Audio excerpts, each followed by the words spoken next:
পানিসাগর নগর পঞ্চায়েত এলাকা থেকে উদ্ধার বিরল প্রজাতির পাখি। পানিসাগর নগর পঞ্চায়েতের ৬ নং ওয়ার্ডের বাসিন্দা গৌতম ভট্টাচার্যের বাড়ি থেকে উদ্ধার হয় বিরল প্রজাতির পাখিটি। বাড়ির লোকজন পাখিটিকে দেখতে পেয়ে পানিসাগর বন দপ্তরের কর্মীদের খবর দেয়।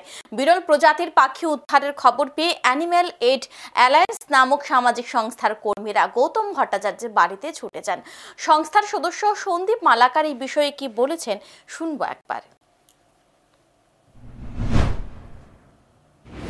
পাখিটা যতটুকু আমরা দেখতে পাচ্ছি জর্ডন বাজা এক ধরনের ঈগল জাতীয় বার্ড, এবং আমার যতটুকু লাগছে তার উইং এ একটু ইনজুরি আছে হয়তোবা। আর সে কিন্তু একদম মানে জুভেনাইল স্টেজে, মানে শিশু স্টেজে আর কি, ম্যাচুর নয়। এবং আমরা দেখতে পাচ্ছি সে ঠিক মতো উঠতেও পারেনি। তো আমরা চাইবো যে যদি সম্ভব হয় তো একটু ভেটেরিনারি হসপিটালে নিয়ে গিয়ে ওর একটু হেলথ চেক আপ করানোর চেষ্টা করবো আর কি।